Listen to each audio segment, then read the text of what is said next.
Hey folks, welcome to another episode of Arcane Assist. I'm Tim, joined this week by Evan. Hello. And as with last week, I am playing some MENOTH.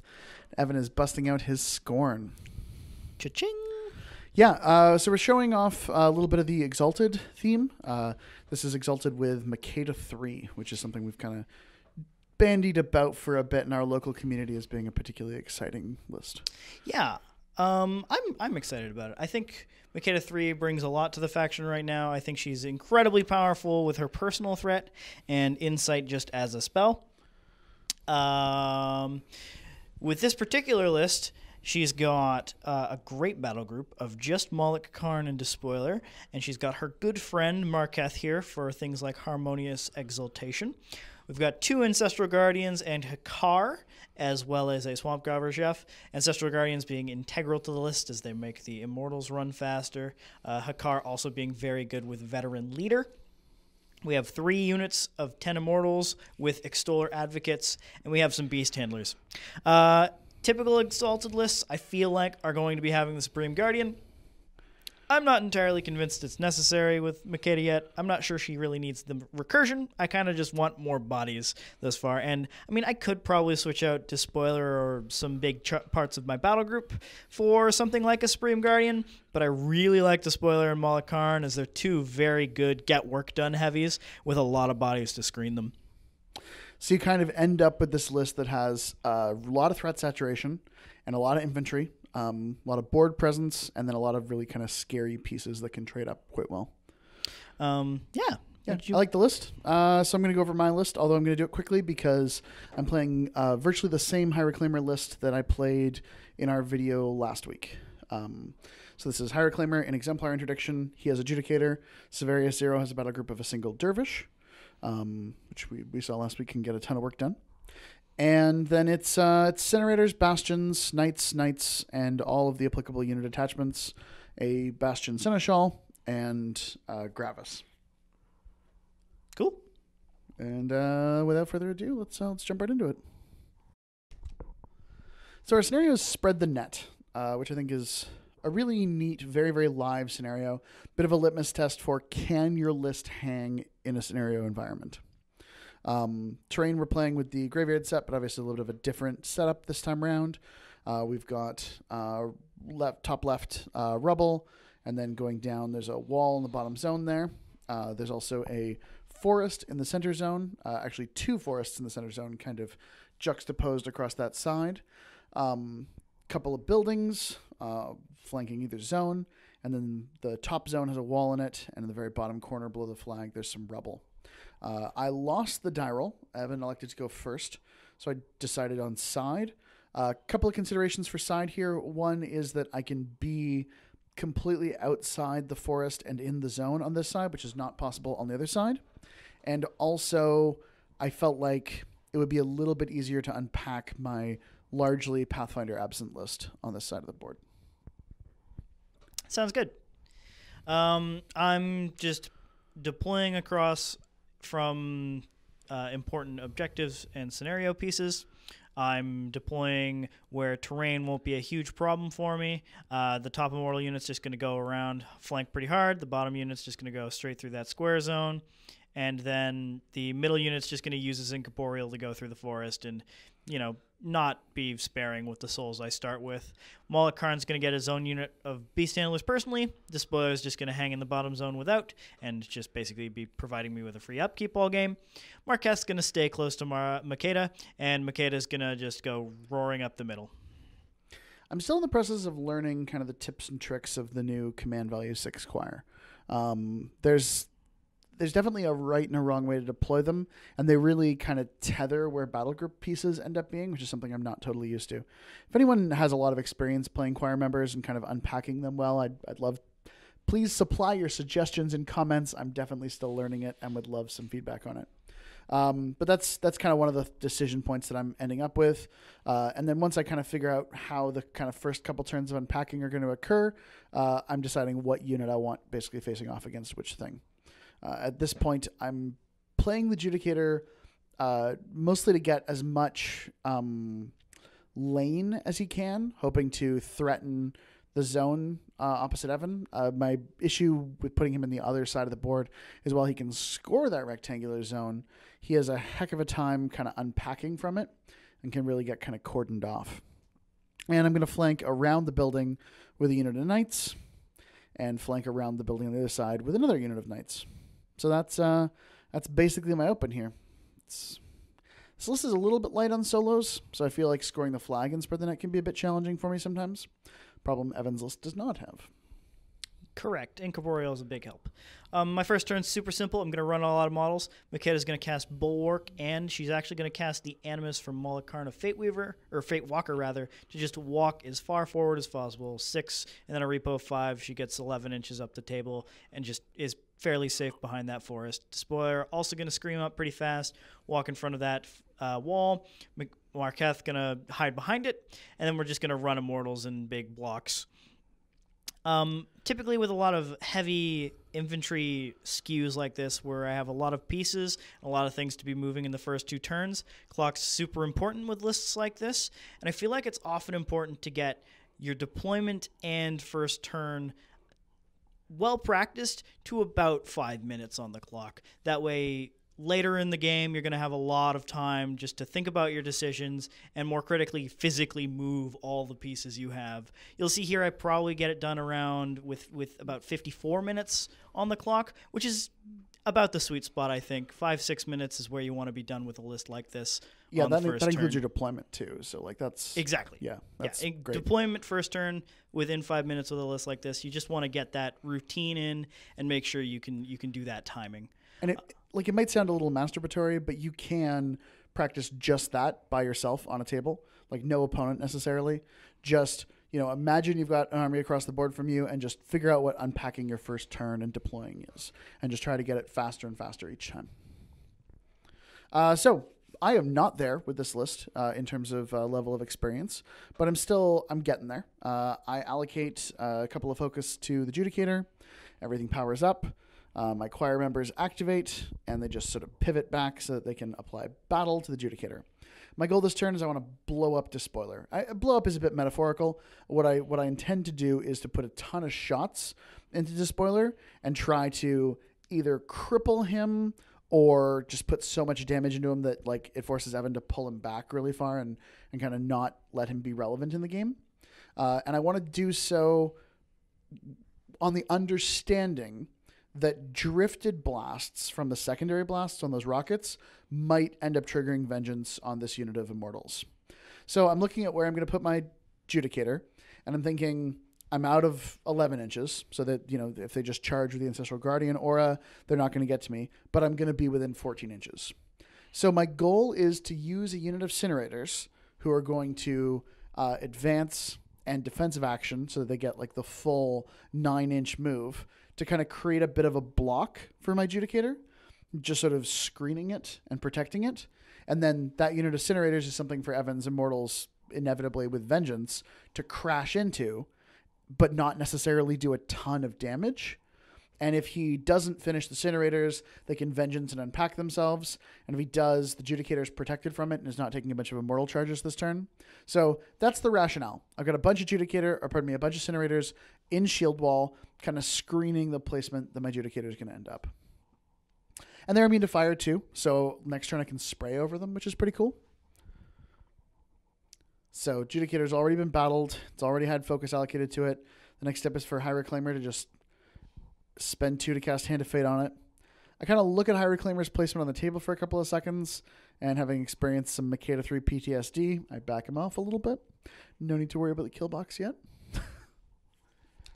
Yep. She can go forever. Seems kind of reasonable, honestly. Yeah, she terrifies me. You're going to see me play High Reclaimer pretty conservatively this game because I've lost High Reclaimer to Makeda3, I think 3 times now. Yep.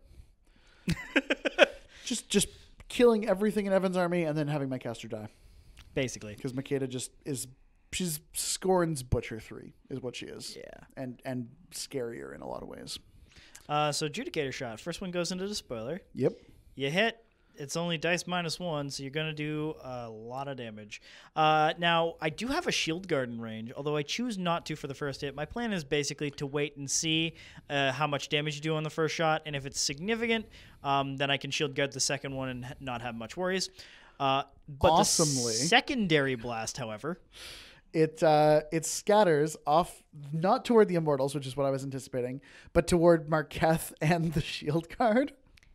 And so just I'm like, kills both of them. I think I'm just going to boost damage and kill the shield guard. I'm happy to proc Battle Driven this turn because I think you're not going to kill me. And then we'll kill Marketh too. So that was really lucky. I can't claim strategy credit for that. I do manage to kill...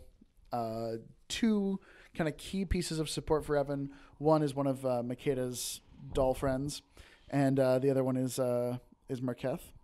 Interestingly, though, that does proc Battle Driven. Yep. She's got Pathfinder now, which is key. An extra strength and extra armor, so she's a little hardier. And the second shot I put into Despoiler, I think I leave him on... You cripple his spirit. Spirit. It's a critical thing to cripple this turn, and Evan will explain why in a moment. It's true. It's super bad for me, but you're moving some knights now. Yep, yeah. As I mentioned, I'm going to kind of go around this building with knights. They are just intending to threaten this side of the board, basically. And I'm looking at how far Karn can go, and it's like 3 inches into my zone, which is awesome. So Gravus moves up. He desperately paces. I think at this point it's the Bastion unit? Maybe it's the Knight unit. He puts Desperate Pace. Yeah, sorry, it is the Knight unit that he puts Desperate Pace on because the Bastions aren't going very far. They're just lining up in a little cadron here, setting up to maybe charge Karn if he moves up a little bit further, to pressure pieces that come in to be relevant with their defensive strikes if you just decide to run and engage things. And then I'm looking at the 11-inch threat range on the Immortals here, and I opt to give you 1 Knight in that range. Would you like to come take 1 Knight? No. But he's just there to tell his friends the story of how you messed him up and hurt his people. No. So, Despoiler, Spirit Crippled. These Incinerators that Tim put out front, my original plan, if I had Marketh and Despoiler to use for this, was to give Makeda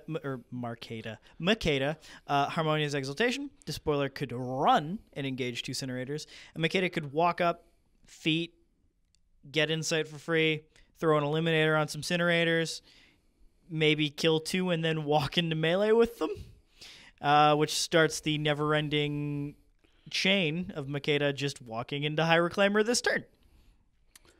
Yeah, so I'm really glad that didn't happen. That's fair. That's fair to, have that not happen and be happy about it. I mean, maybe that's a video you folks would have been keen on if you're super excited to see just Makeda murder the world. Yeah, I mean, the odds on that aren't huge. I probably have to cast 2 Eliminators there. The first one I get a Fury back for. The second one I get a Fury back for, and then I probably get into the unit and then start killing stuff and then get a Blood Boon and Eliminator on some Choir members, get a Fury back from that. If I did get to High Reclaimer with that, it'd kind of be a bit spectacular, and I would probably only get there with about 3 focus, but that's more than enough to kill him. You're like, yeah, it's a low odds assassination run. I probably only get into you with Mat 10, Pow Strength 19, and 3 bot attacks. Yep. So I can't do that at all. And Despoiler can't even run this turn because his spirit's out. So, but Evan, your Beast Handler should heal him. But they're on the opposite side of the table. Wow. Karn can charge that 1 errant on the opposite side of the table, and I check to see if he can then sidestep in. Keep saying errant. They're Knights Exemplar. Yeah, whatever. Knights Exemplar. And then sidestep into the rest of the unit and maybe kill 4 of them. He's out by like a quarter of an inch. He's out by so little. It's very little. So I can get basically no work done this turn. It's so little you'd feel bad for someone in that situation. So I'm looking at the list in front of me, and I'm looking at the terrain on the table, and I'm thinking, none of my models are going to survive on the merit of their stats. My stats are just dead to weapon masters. You're high mat, high damage. The Judicator can blow everything off with even blast damage. But Makeda is nigh invincible because of the terrain if I just put her behind a forest. So if I go behind the forest in the middle of the table and put enough models between me and you, then Makeda can sit in the middle of the table threatening basically everything and have almost no chance of dying. So let's just throw our worthless bodies of the supposedly elite preserved warriors in front of the giant robot with flamethrowers and rockets, and throw more throughout the middle of the table and up top, not kill any enemy models this turn, and stand there and say, kill Makeda or die. Yeah, that's a bit of a Hobson's choice there. I mean, I'm left with a impossible situation or an improbable situation. So, I mean, your plan is a bold one. It involves sacrificing 80% of your army to hopefully be in a position to win. We'll see how that pans out. I know right now, Molik Karn's way up the board. I think you're planning to put Makeda basically base to base with him for Bulwark. Yep. Bulwark is not a spell I would cast in this matchup if it weren't free, because it's ignored by most enemy models on the table. Well, not most. That's an exaggeration. It's ignored by the important things, like the Bastions that I'm putting Molik Karn directly opposite to, and the Judicator. So if Bulwark weren't like a thing I cast on the first turn and upkeep for free for the entirety of the game thanks to Despoiler, it wouldn't be on the table right now, but it will occasionally help me not die, so it's there for free, so I might as well use it. Makeda, thanks to Battle Driven last turn, can just do this. Heal Despoiler in the spirit for 1, and run. Yep. Yeah, she's camping 5. And then, camping 5 in the middle of the table, Despoiler runs to his Beast Handler unit. Oh, now they're his Beast Handlers. Yep. They traded.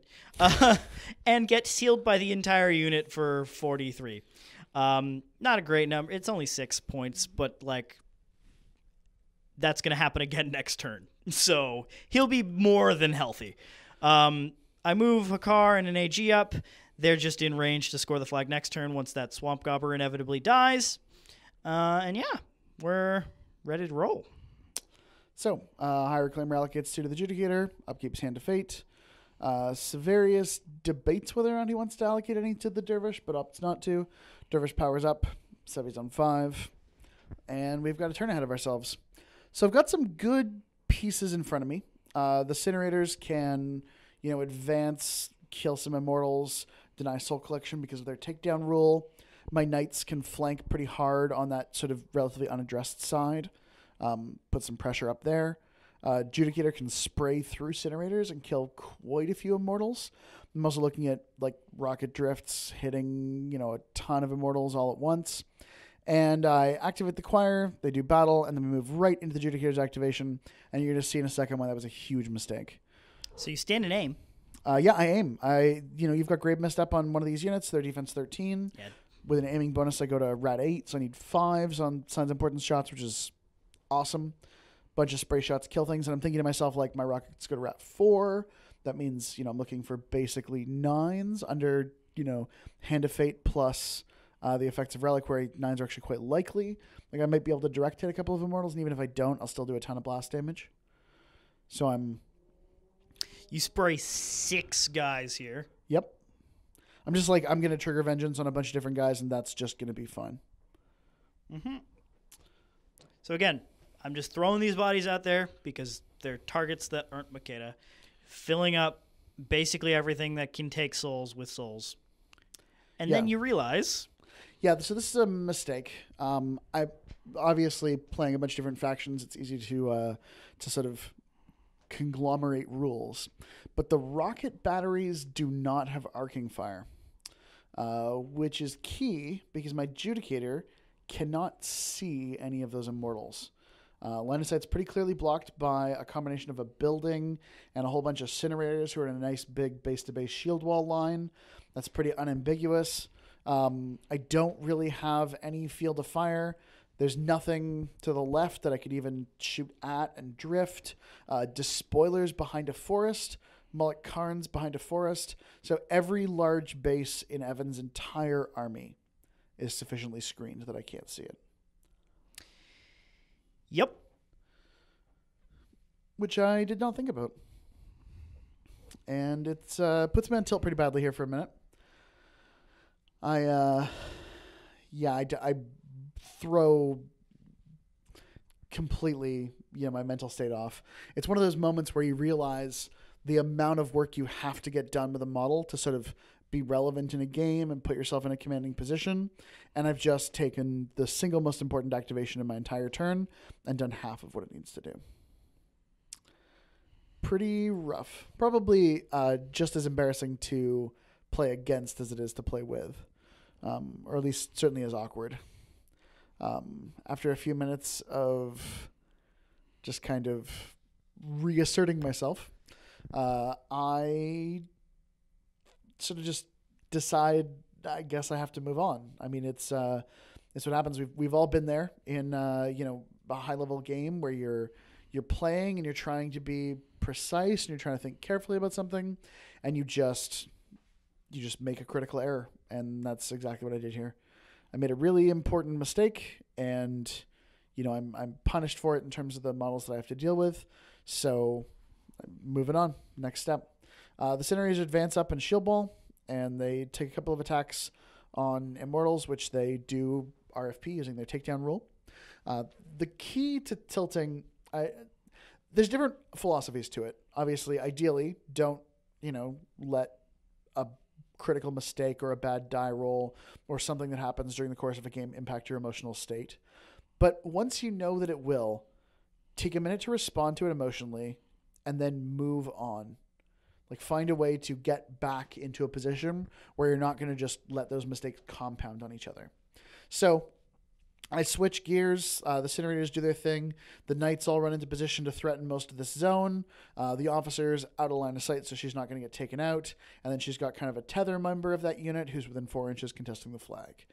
Gravus, who can basically do whatever he wants because command range 10 is an insane range for Desperate Pace. He walks 8 inches toward the flag, Desperate Paces the Bastion unit, and then repos onto the flag. Which is just absurd. A little 11-inch dynamic reposition, but also get your rule out. It's pretty cool. The Seneschal kind of moves over so he can provide Tactician, and the Bastions charge at the screening unit of Immortals that Evan put out. He kind of staggered his Immortals in 2 waves, and I want to kind of counterplay that by removing the screening models and then being able to charge my Knights at the sort of gushy center of that Immortal unit. Again, any model that is touched by an Exemplar just dies. I'm not relying on my stats. I'm relying on putting models in front of other models that I want to have live. Yeah, it's a positioning game for you. And interestingly, it's also kind of a positioning game for me. Because my stats are so high quality, but I'm restricted by relatively low speeds and relatively low access to Pathfinder. Suddenly, the game becomes, who's thinking the 3 or 4 turns sufficiently in advance. I did charge 1 Bastion at an Immortal next to Molik Karn. I basically just sort of ignored Molik Karn this turn. I figured I wasn't going to kill him, so it wasn't worth charging him. Maybe it would have been. Maybe I should have sent some models in there and tried to dispatch him. If the Bastions that had cleared the Immortals up here had instead gone into Molik Karn, I probably could have gotten 3, maybe 4 charges. They're mat 8 under Severius' aura, and so with 5s to hit and POW 14s, yeah, maybe they do it. Maybe that's a better line of play. Anyway, instead, I dig deep into this unit of Immortals with the Errants. Or pardon me, you got me saying it too now. With the Knights Exemplar. They use their mini feat, and declaring the use of that mini feat, they kill the Gobber as well. So I contest, and I prevent Evan from scoring that flag with the Gobber Chef. My goal this turn is to kind of put myself in a pretty strong position scenario-wise. I'm trying to really seriously consider how live spread the net is. So I'm scoring my flag and my zone. I'm capitalizing on that second player's second turn advantage of being the first person who scores by contesting all of Evan's elements and being really, really relevant. I've got that Dervish in the zone. And High Reclaimer is just going to run away. He's going to stay as far away from Makeda as possible, and he's going to run to be just outside the kill box. All right. So I have a lot of vengeance moves to do. So I'm going to do them. Starting with this unit, they're just going to move up into positions and start making some attacks. We do very little damage with the first unit. We do some damage to this Bastion. We're already in defensive strike range with most of our models, although we will move one guy in that will get killed. Importantly, it was the leader model. Yeah. So he gets promoted back and has to lose combat action this turn. Mm-hmm. But, again, stab the Bastion, do some damage, make him spread it around, do damage to most of the unit. I have still got the most dangerous models in my list alive. I still have Hakaar, I still have Molik Karn, I still have Makeda3, and Despoilers sitting in the back to be ready for 2 turns from now. So yeah, we're doing what we can, killing now the knights from earlier, since now I'm not afraid to kill the top unit of knights because they're not going to just come back from High Reclaimer, because High Reclaimer is so far away from this unit, he's never going to get to feed on these guys. I'm just going to go kill as many as possible. Battle Driven doesn't matter because if they hit me, I die anyway. So we're just going to do what we can. We do a bunch of damage to that one Bastion, make him spread it around, and we're just going to go for it. So I do some measurements here with Molik Karn to see where he can get. I'm thinking I can stab that one Bastion in the back, sidestep 2 inches, stab another Bastion in the front, and then get into the back arc of the 3 Bastions that are blocking off most of that zone, and then kill those with Molik Karn, because if my Immortals go in currently, they're just going to get defensive strike to death, even if they go incorporeal because they're magic weapons, so they just die. They just die. They are indeed. So it's a bad time there. So I have to clear off the Bastion unit before the Immortals can go in and mop up the rest of that Knight unit. I have to, just start making attacks into Bastions. So I just go for it. First one, AG goes in, spreads a bunch of damage around. And I debate going and activating Makeda first here just to get insight up, but I think just clearing the way for some models is important first, because I think that whether or not I can safely do what I want to do with her depends on how the rest of the board goes. So I'm also going to use the bottom unit of Immortals to soften up some more of those Incinerators and try to clear out the rest of the Knights in the unit in the bottom zone.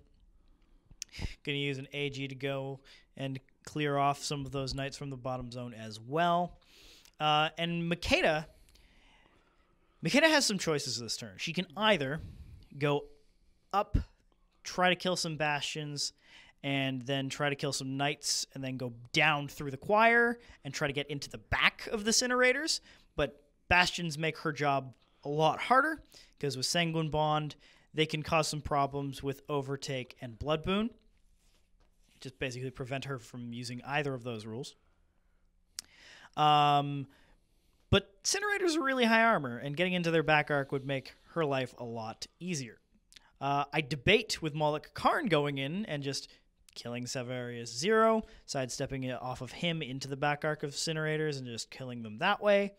But I feel like, based off of the earlier plan where I need to kill Bastions in order to let the Immortal unit go in, he needs to go into the top zone. So we think about that. We think about where he can go. He doesn't have Pathfinder this turn or at all in this list because I don't have a Gladiator, so he can't get to the Judicator in any way, shape, or form. So it's just not worth it for him to go that way. So he's gonna have to go up top. And I don't intend to be scoring the top zone anytime soon, because I still have to kill that knight in the far, far back corner, and that's not likely to happen. And I still have to kill the Bastion Seneschal, which isn't likely to happen this turn just because of his defensive stats and his boxes and everything. But if those are the only 2 models left in the zone, and I can also kill Sevi 0 by just surfing there with Makeda, and that Dervish is inert, then I think we're golden. And Makeda can also end up on the opposite side of that forest, where she can never be shot by a Judicator. So, right now,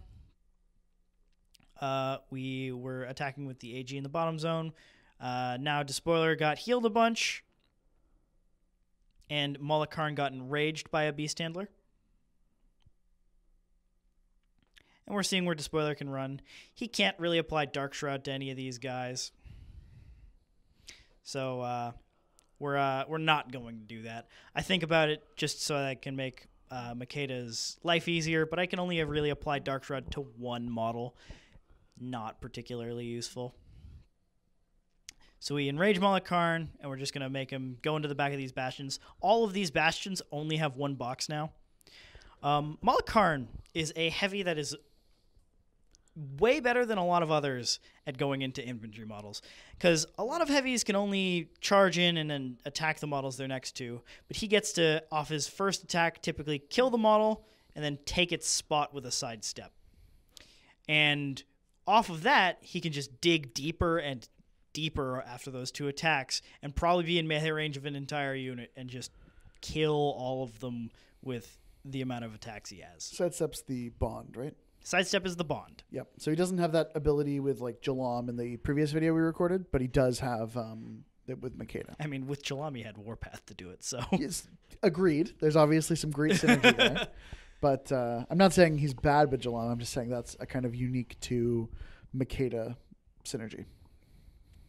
Another couple of mortal charges. Send one into a Bastion.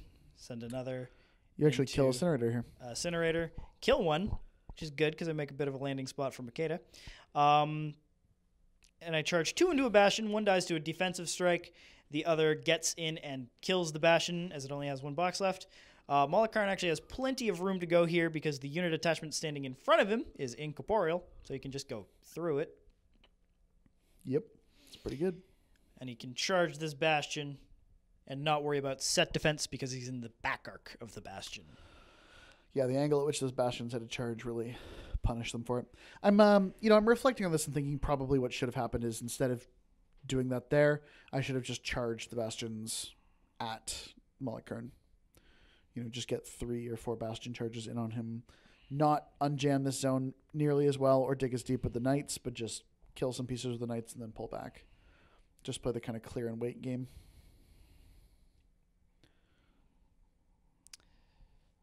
I actually miss an attack there, but opt to boost so that I can get the sidestep because it was my second initial. Yep.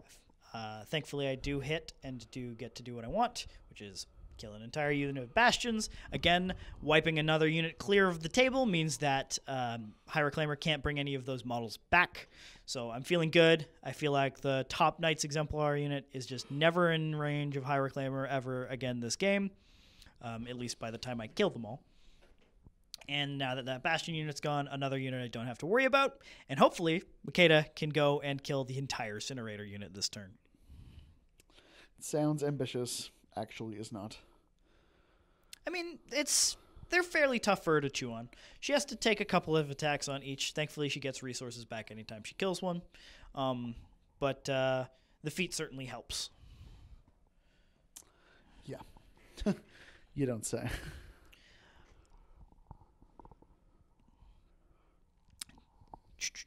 So charging. Bunch of Knight charges. Yeah, charging on a bunch of Knights. Immortals are like 3-1 here. They do all right. They kill 2 Knights fairly handily. I think 1 member of the team left. Unfortunately, the bunch of models I had to go in used to try to take out the Bastion unit. They're all the solos are there, so none of them can run back onto my flag now that there's nothing contesting it. But take what we can get. Hopefully we clear this middle zone. So, proxying out where I want Makeda to go, seeing if she can get in any back arcs, ignore some shield walls, but it's not particularly likely with the way this is going to happen. Again, no battle driven, so I can't go through the forest, which is a little bit rough. And I don't want to be stuck in the middle of this, or else it just means Makeda dies.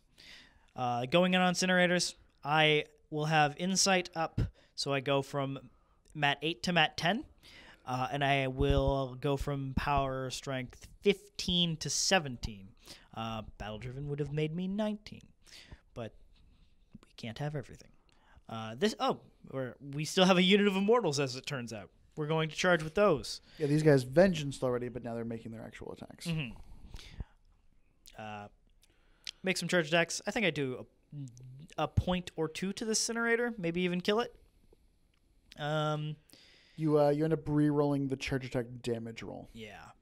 And that wipes out Incinerator. Or, sorry, does 3 damage to one? Yeah. Something like that. Yeah. I have a lot of souls, so I can afford to re-roll some dice here. A cool ability on the Immortals. End up killing that knight, despite it being over the wall. Which is... Pay attention when you're doing stuff like that. I easily could have avoided that. But re-rolls. Save the day. And again... Like, these knights, High Reclaimer is going to be able to bring back. But again, I don't care about battle-driven because they're just going to come in and kill anything they touch regardless because they're knights. All right, so Makeda goes in, charges. I charge the same incinerator with her attendant lady. Probably not a great idea. I probably should have charged the incinerator that had 3 boxes if I could have found an angle to do that on. I think you're hoping to soften it up with the attendant and then kill it with Makeda or something. And instead, I just straight kill it with the attendant, which is bad because that means Makeda loses her charge attack roll. I mean, she still gets the fury from it. She can go above 6 with the feat because it's gains and doesn't specify that you can't. So I opt to boost damage against that incinerator, kill it, get the fury back, overtake an inch. Now I'm basically going into the middle of this unit of incinerators, not into the back arc of any, so I'm not taking any free strikes from the one guy. Hit him. This is the officer. This is not the officer. This is the frontline guy still. This is... No, you opt to make attacks against the middle guy. Oh, sorry, I do. Yes, to get rid of shield guard. 2 attacks to kill the Yes. officer, including a boost there, but yeah, you're happy to do that. Yeah, and then now that he's out of shield wall, I'll just now take your him dice down. even against these guys. Yes. And then overtake, kill another one. This is the last incinerator.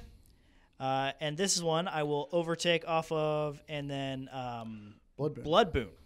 So I can choose which order the things happen in. I'm going to choose to overtake first, move an inch, and then I'm going to choose to Blood Boon, which will mean I'll catch only 1 choir member. None of them are within an AoE 3 blast of each other. But I still get the 2-inch move off of it, which will get me into Severius.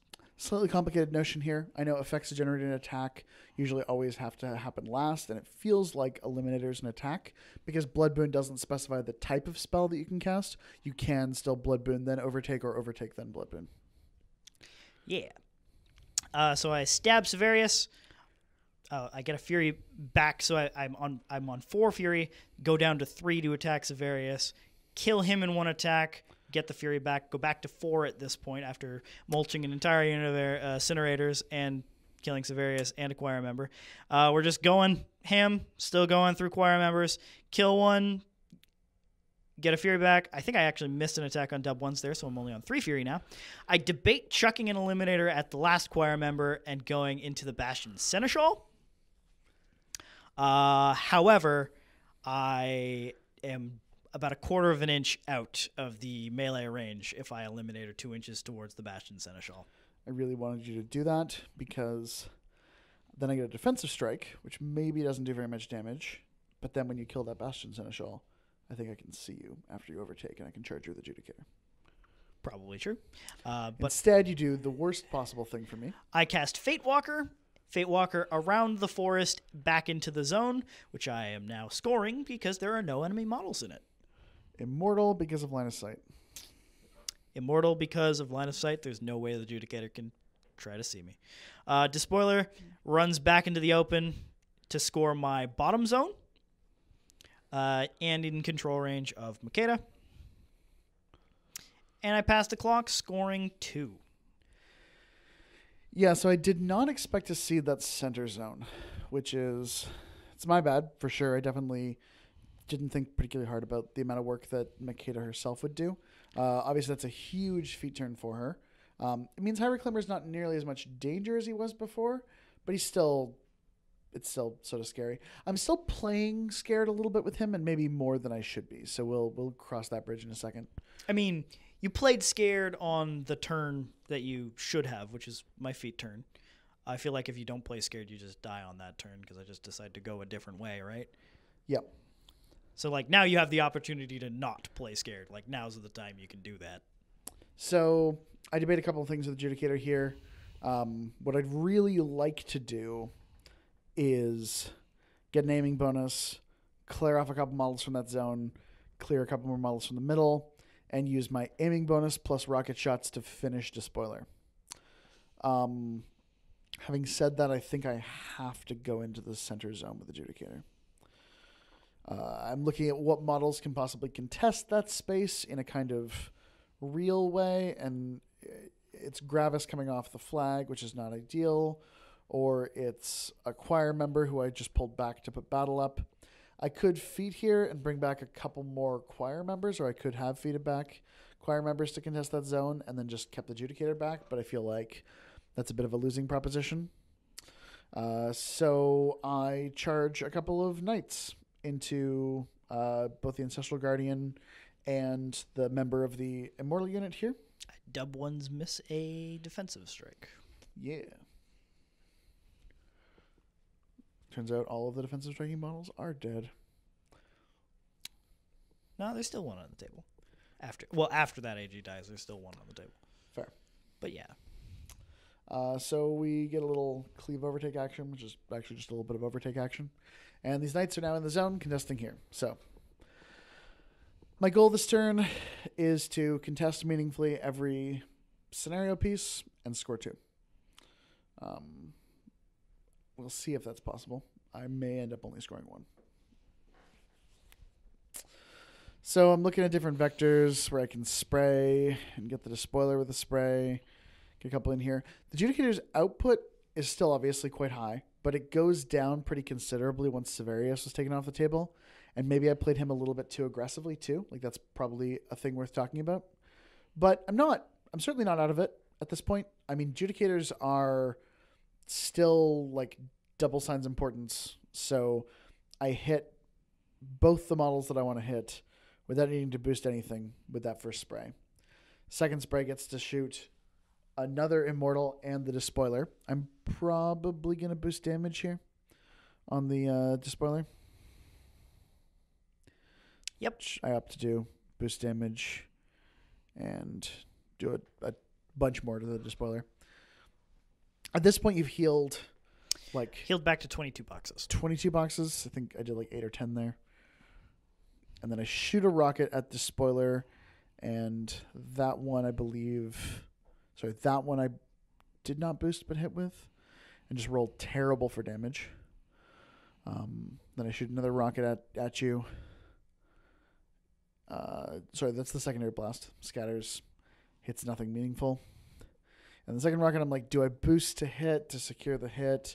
Do I save it and boost the damage? I kind of go back and forth on this a little bit. I'm only at 1s. I'm actually looking for 10s to hit. So I choose to boost the hit. And this one, I do roll a hit.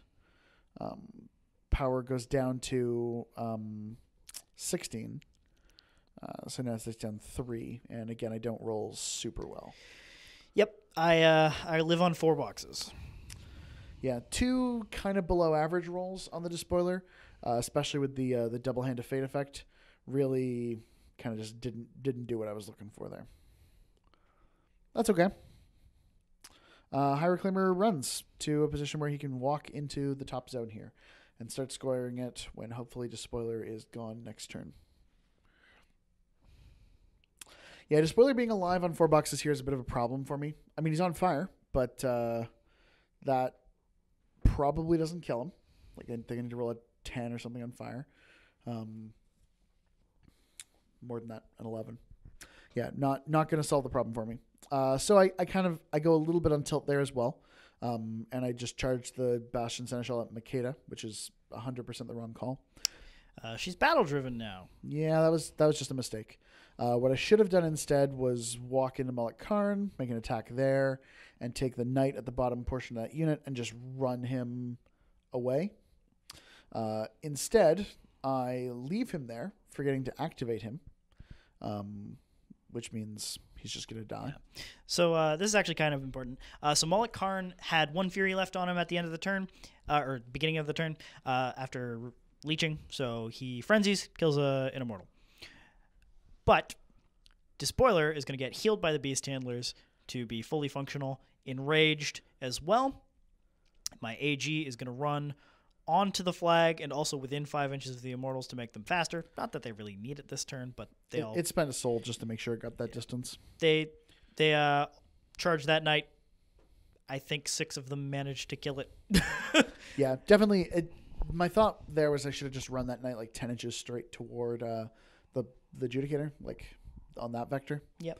Just keep it out of that action. Like lose a single contesting piece in the zone, but maybe over a course of a couple of turns of running, put it back in the range where I can feat most of that unit back. Makeda hard casts Insight, charges the Bastion Seneschal, and her attendant charges the Judicator. I actually do pretty significant damage with the attendant on the Judicator because it's only dice -3 with Battle Driven and Insight. They get 2 initial attacks at power 16.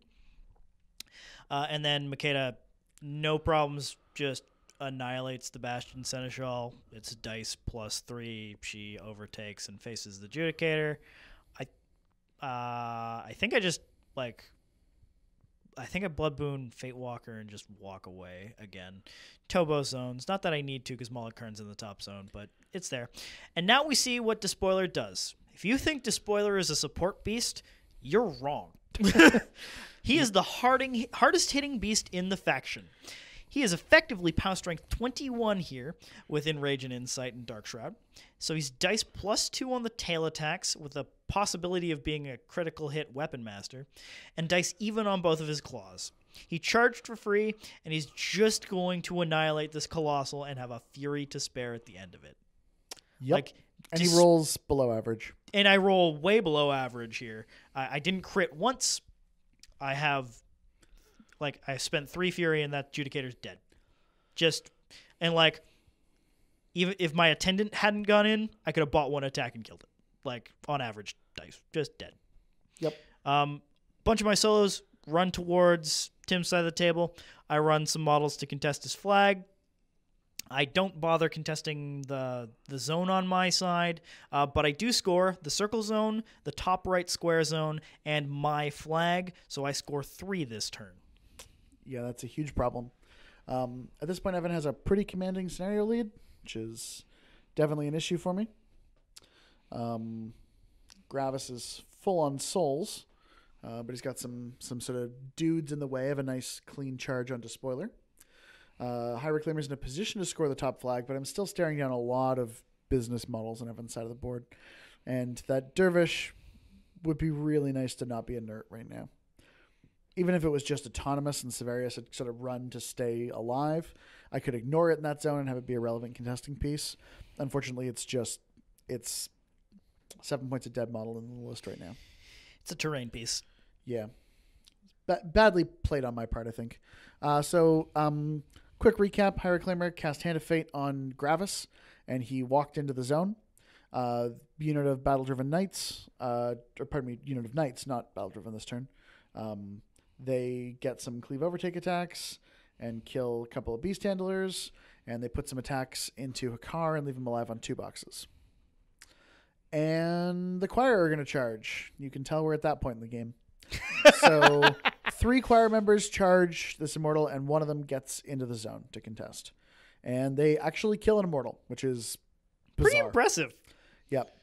Gravus charges, gets his 3 inches, and remains within 3 inches of the flag, which is key. Does not get to do an impact attack because of it, but does, with Hand of Fate and his charge attack, hit his charge attack.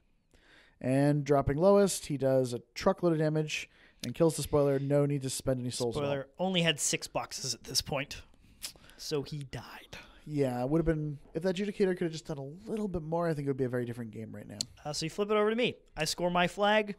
I score the top right zone. You've contested everything else, and you score your flag and my zone. So we both score 2. No real difference in scenario there. You maintain your scenario lead, which is what actually happens here, which is a bit challenging. Immortals just start to run towards this side of the table so they can get to the fight eventually. Hakaar shuffles so that he can make an attack on each of these knights and kill them all because he's good at that kind of thing. Yeah, he kills some dudes. And then Makeda's she's not about doing no business on a turn. She's going to walk. She's going to chuck out an eliminator at this unit of knights, and then she's going to just walk back afterwards. I pay 3, boost to hit, just roll the damage, kill a dude. I boost the blast damage, don't kill anyone. But with that, I walk back 2 inches, and I'm sitting happy there, and I make melee attacks with the other one to clear the zone and kill that attendant. The 2 members left in the red immortal unit charge at Gravus and do enough to dismount him, I think. I think not even.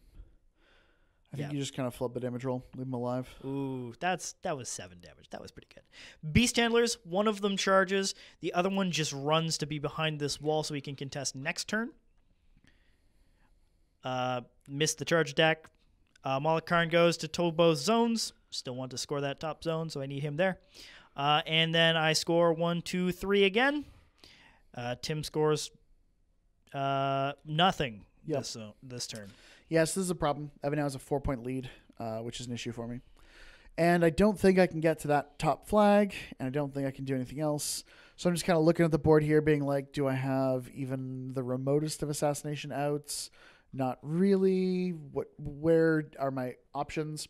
The move where Molik Karn came and towed both zones is actually really key, because I feel like there was a line of play by which I might be able to get those knights into the center zone, kill Hakaar, kill Makeda's attendant, and have her be a non-contesting piece, and score the middle zone were it not for Molik Karn moving over there.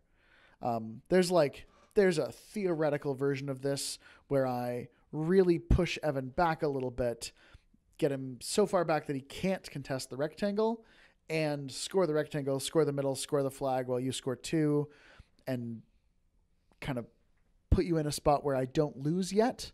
But I miss 2 pivotal things for that to happen. The first one is obviously Molik Karn, where he is, takes that right off the table. And also I completely don't notice the Paingiver Beast Handler member who's still alive behind the wall. Yes, you will eventually on your turn kill the one that's in your zone. But I don't actually think you saw that I ran a dude behind the wall. It's a little bit tricky to see, but the walls are actually kind of tall. So it's sort of, he was a green and blue model who sort of blended in with our table a little bit, and then also blended in with the sort of moss and work on the wall. So it's a very effectively camouflaged beast handler. But that's okay. At this point, I think regardless of the presence of that beast handler one way or the other, I don't have a really great scenario out. I contemplated a couple of different ways. I think, okay, so Magical Sun World, I managed to clear Gravus out. Could he charge Makeda? No. With the rough terrain that's there, she's outside of his threat. Okay, what about High Reclaimer? He's got a couple of souls right now, so he's on 7 focus. If he just miraculously hit every attack roll and boosted damage every time or whatever, could he kill Makeda? He can't get to her with an immolation because it's only range 8. If I charge something like maybe the Beast Handler, am I theoretically in range for an Ashes to Ashes? Turns out the answer is no. I'm not even within 18 inches. So that's not looking great. I look at the option to just sort of run choir member to contest. What this will do is it'll put me in a position where Evan's only going to get 1 scenario point. If I was able to get 3 and deny him from ever getting 1, I'd be in a really good spot. But as you mentioned already, I think I'm only able to get 2. So, in the interests of completeness, we just sort of tidy this up. I charge a couple of knights at Hakaar and the Beast Handler, respectively. The one who charges Hakaar kills it. The one who charge the Beast Handler, kills it as well. Again, defensive stats don't matter against Knight's Exemplar. They just kill everything they touch. For a turn. Sure. I guess he tanked the first 3, and then this one killed it. Yeah, which is pretty good. Yeah. And mostly because he just spent souls last turn. It's also true. Lost a lot of armor. High Reclaimer runs. Yeah. So my goal here is maybe Evan tries to charge me with Makeda and fucks up somehow and doesn't kill me, and then I can kill him. So I look at the table and I'm like, I kill 3 choir members in a night and I win.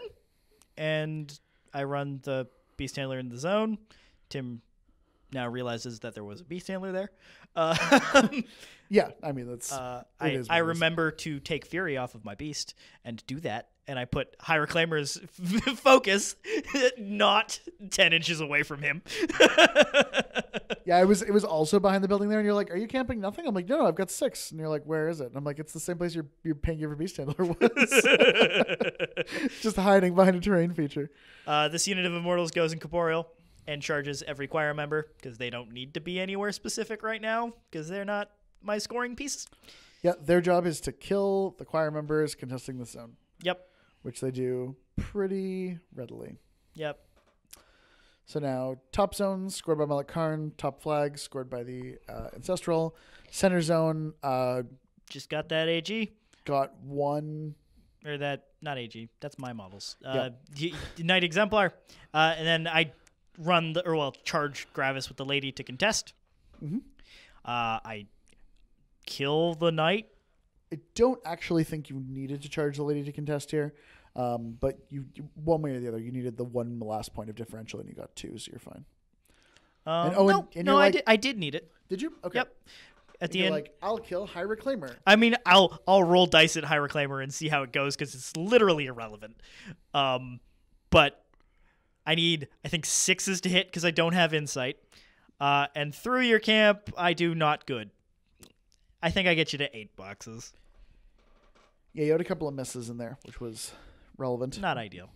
But like this is post the feat turn. This is not representative of how killy Makeda is. Yeah, if she really wanted to kill High Reclaimer, she would cast Insight.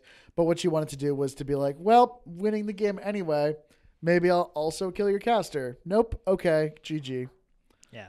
So after some brief discussion, I score 3 more points.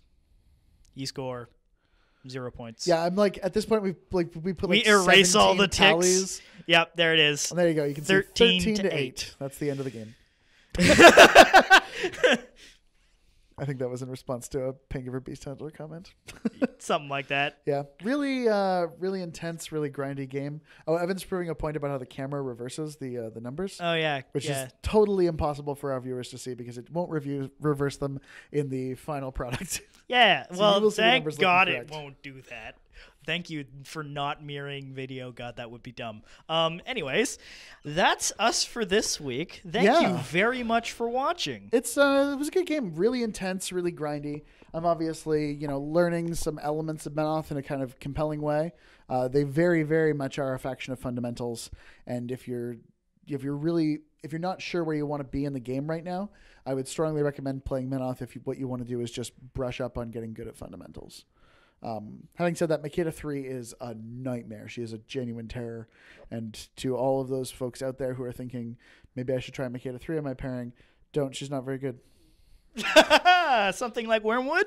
Yeah, she's like Wormwood. She's not really worth looking at. I mean, they tried a bunch of things in CID and none of it really stuck. It's fine. Definitely not like a hard counter to a lot of MENOTH lists right now. Nor is she just objectively one of the best casters in the faction. Yeah, none of those things. Yeah, she's nuts. It's crazy because she has what would be the best spell on a bunch of other casters. Like Deathbringers is insane. Her personal threat is crazy. I haven't cast it yet.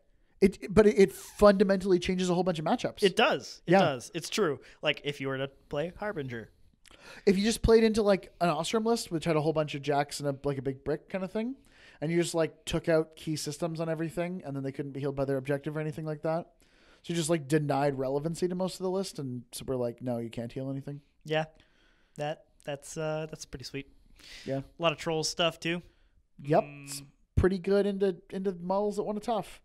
I mean, normally models that kind of you talk about Slaughter Fleet Raiders. They're a tough no knockdown army. Makeda just blenders the entire list. I had not thought of that matchup now. Oh man. Okay, well I got to play that.